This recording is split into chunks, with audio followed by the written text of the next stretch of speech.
মন খুশি হয়ে যাবে। এগুলি হচ্ছে অবিল ওয়ালিদাইনে ইহসান, ইহসান শব্দের অন্তর্ভুক্ত। ইহসান শব্দের অন্তর্ভুক্ত যেমন ইতিবাচক যেগুলি ভালো কাজ, যেগুলিতে আম্মা আব্বা খুশি হয়ে যাবে সেগুলি করতে হবে, তেমনি যেগুলি নেতিবাচক কাজ যেগুলি করলে বা যেগুলি বললে কথাই হোক বা কাজ হোক অসন্তুষ্ট হয়ে যাবেন, অথবা মনে কষ্ট হবে, আক্ষেপ হবে, আফসোস হবে যে হাই এরকম, অথবা কেমন লাগবে তাদেরকে, যে আমাদের ছেলে মেয়েদেরকে শিখাতে হয় কেন এত, এগুলি কথা নিজে থেকেই কেন শিখতে পারছেন না। হয়তো মনে বেশি কষ্ট নিচ্ছেন না, কিন্তু মাঝে মাঝে চিন্তা করছেন যেগুলি কথা আবার শিখাইতে হয় কেন ধরে ধরে, সেগুলি থেকে বেঁচে থাকতে হবে। এ হচ্ছে অবিল ওয়ালিদাইনে ইহসানা, মাতা পিতার সাথে সদাচরণ করা। বিশেষ করে যখন তারা বার্ধক্যে পৌঁছে যান, যখন তারা অপরের উপর নির্ভরশীল হয়ে পড়েন, যখন অপরের সাহায্য ছাড়া চলাফেরা মুশকিল হয়ে যায়, শারীরিক দিক থেকে হোক অথবা আর্থিক দিক থেকে হোক, চিকিৎসার ক্ষেত্রে নিজের পকেটে টাকা পয়সা নেই, এখন আর টাকা পয়সা আয় উপার্জন করতে পারেন না আম্মা, যে তিনি নিজের জন্য খরচ করবেন, আপনার আম্মার জন্য খরচ করবেন, তার কাছে পয়সা নেই।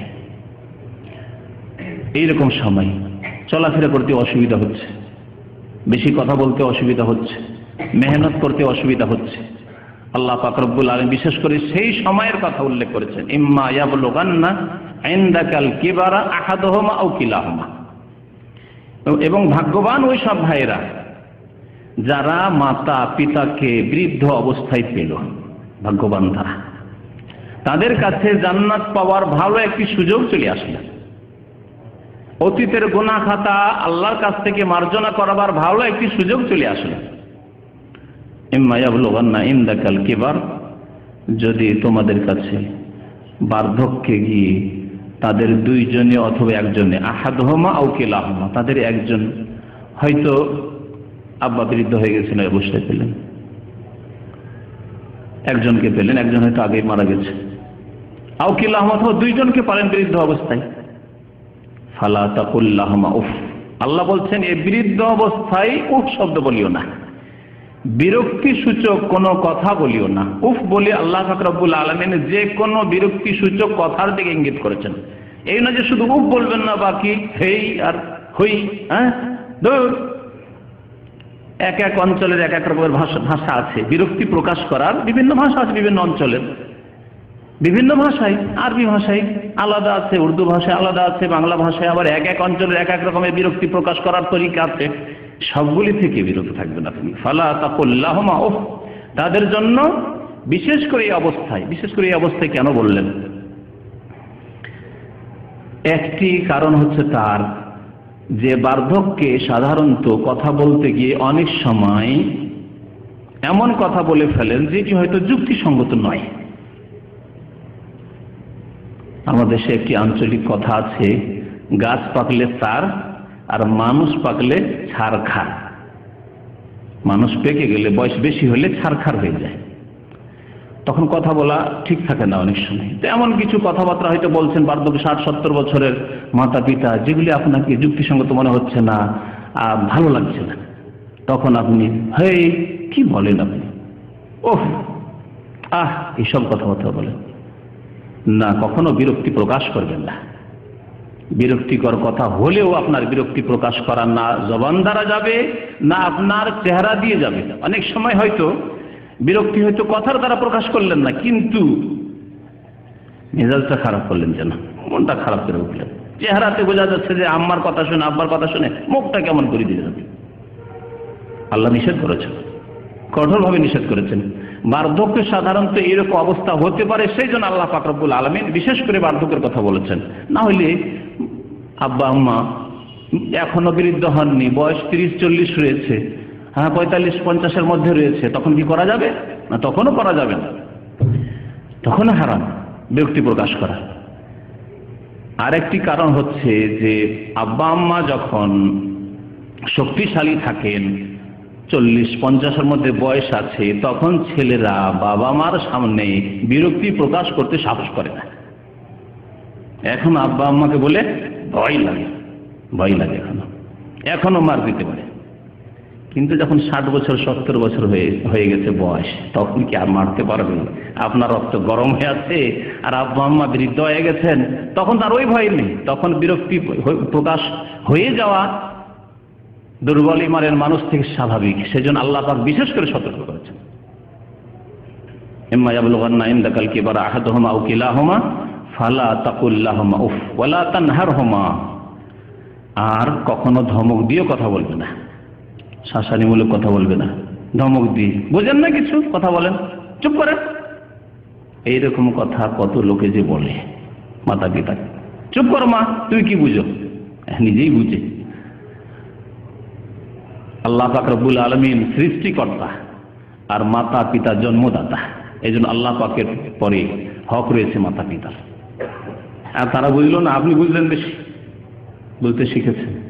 প্রতীক্ষা করেন, ইন্তজার করেন, আপনার উপর সেই সময় আসছে যখন আপনাকে আপনার ছেলেও বলবে যে আপনি কিছুই বুঝেন না। জামানা আরো খারাপের দিকে যাচ্ছে, জামানার মানুষ আরো দুর্বল ইমানের দিকে যাচ্ছে, পাপের দিকে যাচ্ছে। এবং একটি নীতিমালা আছে আল্লাহ পাক রব্বুল আলামিনের, সুন্নাতুল্লাহ, ওয়ালান তাজিদা লিসুন্নাতিল্লাহি তাবদীলা। আল্লাহ পাক রব্বুল আলামিন নীতিমালায় কোনো পরিবর্তন নেই। যেমন আপনি কর্ম করবেন তেমন ফল পাবেন। আরবি ভাষায় এটিকে ফিকর কায়দার মধ্যে বর্ণনা করেছে আল জাযা মিন জিনসিল আমাল। প্রতিদান আপনি পাবেন আপনার আমল মোতাবেক, আপনার কর্ম অনুপাতে। আপনার কর্ম যেমন হবে তেমন আপনি প্রতিদান পাবেন।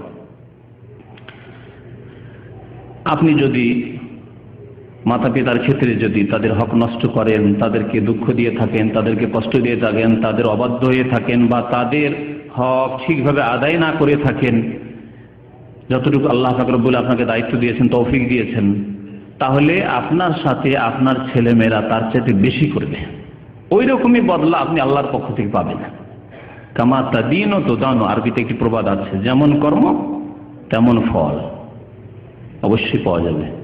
সুতরাং এইরকম যাতে না করতে হয়, আর এইরকম যাতে করে অবস্থা না আসে, আপনি আগে থেকে চিন্তা করে নেবেন, আজকে যদি এইরকম কাজ করি আমি, তাহলে আমার সাথে এর চাইতেও খারাপ ব্যবহার করা হবে আমার ছেলে মেয়েদের পক্ষ থেকে। তারপরে আল্লাহ পাক রব্বুল বলছেন ওয়ালা তানহারহুমা ওয়া কুল লাহুমা কাওলান কারীমা, এবং তাদেরকে সম্মানসূচক ভাষা বলো, সম্মানসূচক কথা বলো, সম্মানের কথা বলো, এমন কথা বলো যাতে সম্মান রয়েছে, এমন কথা বলো যাতে নম্রতা রয়েছে, নরম ভাষায় কথা বলো। অনেক সময় বোঝাতে হইতে পারে, অনেক সময় আপনি যুক্তি দিয়ে দেখছেন যে ক্ষতি হতে যাচ্ছে, আপনি যুক্তি দিয়ে বুঝিয়ে নেন, কিন্তু আপনি সম্মানসূচক কথা দিয়ে, ভাষা দিয়ে বুঝিয়ে নেন। ওয়া কুল লাহুমা কাওলান কারীমা। আল্লাহ পাক তারপরে বলেছেন ওয়াকফিজ লাহুমা জানাহা যুল্লি মিনার রাহমাহ, তাদের জন্য তোমার বিনয়ের ডানাকে ঝুঁকিয়ে দাও, অর্থাৎ তুমি তাদের সামনে বিনয়ী হও, উদ্ধত প্রকাশ করিও না, নিজেকে বড় মনে করিও না। বিশেষ করে ছেলেরা মেয়েরা যখন বেশি শিক্ষিত হয়ে যায়, আজকাল জামানা হচ্ছে শিক্ষার যুগ, মা হয়তো একবারে নিরক্ষর, সই করতে জানে না, বাবা হয়তো প্রাইমারিও পাস করেনি, হ্যাঁ, বা মাদ্রাসায় পড়লে কোরআন দিয়ে কোনো রকম টেনে টেনে পড়তে পারে, আর আপনি হয়ে গেছেন বড় আলেম হয়ে গেছেন, বড় কারি হাফেজ হয়ে গেছেন, অথবা বড় ডাক্তার ইঞ্জিনিয়ার হয়ে গেছেন, মাস্টার ডিগ্রি করেছেন। এইরকম অবস্থায় বিশেষ করে প্রফেসর লেকচারার হয়ে গেছেন, টিচার হয়ে গেছেন, সরকারি চাকরি পেয়ে গেছেন। এইরকম ক্ষেত্রে অনেক সময় শয়তান স্বীকার করে নেয়, অহংকার অন্তরে সৃষ্টি হয়ে যায়।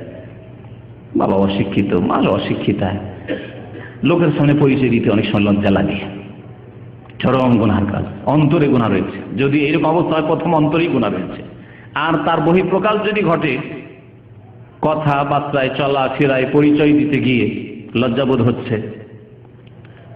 আব্বা বলতে কেমন লাগছে যেন, একজন চাষি আর আমি হচ্ছি এত শিক্ষিত মানুষ, কি করে আব্বা বলে ডাকবো গ্রামে। শোনেন, এইভাবে হয়তো বলছেন, শোনো আব্বা নাই। অনেক লোক এরকম রয়েছে, আমার চোখে এক দুটো এরকম দেখা রয়েছে, সারা জিন্দেগি ভরে আব্বা বলেনি, মৃত্যুর সময় তারা বলছে বাবা একবার আমাকে আব্বা বলো, বলাতে পারেনি, গ্রামের লোক বলাতে পারেনি। সুবহানাল্লাহ। তো আল্লাহ পাক বলছেন যে বিনয়ী হও তুমি, ওয়াকফিজ লাহুমা জানাহা যুল্লি মিনার রাহমাহ, দয়ার সাথে তোমার বিনয়ের ডানা তুমি ঝুঁকিয়ে দাও।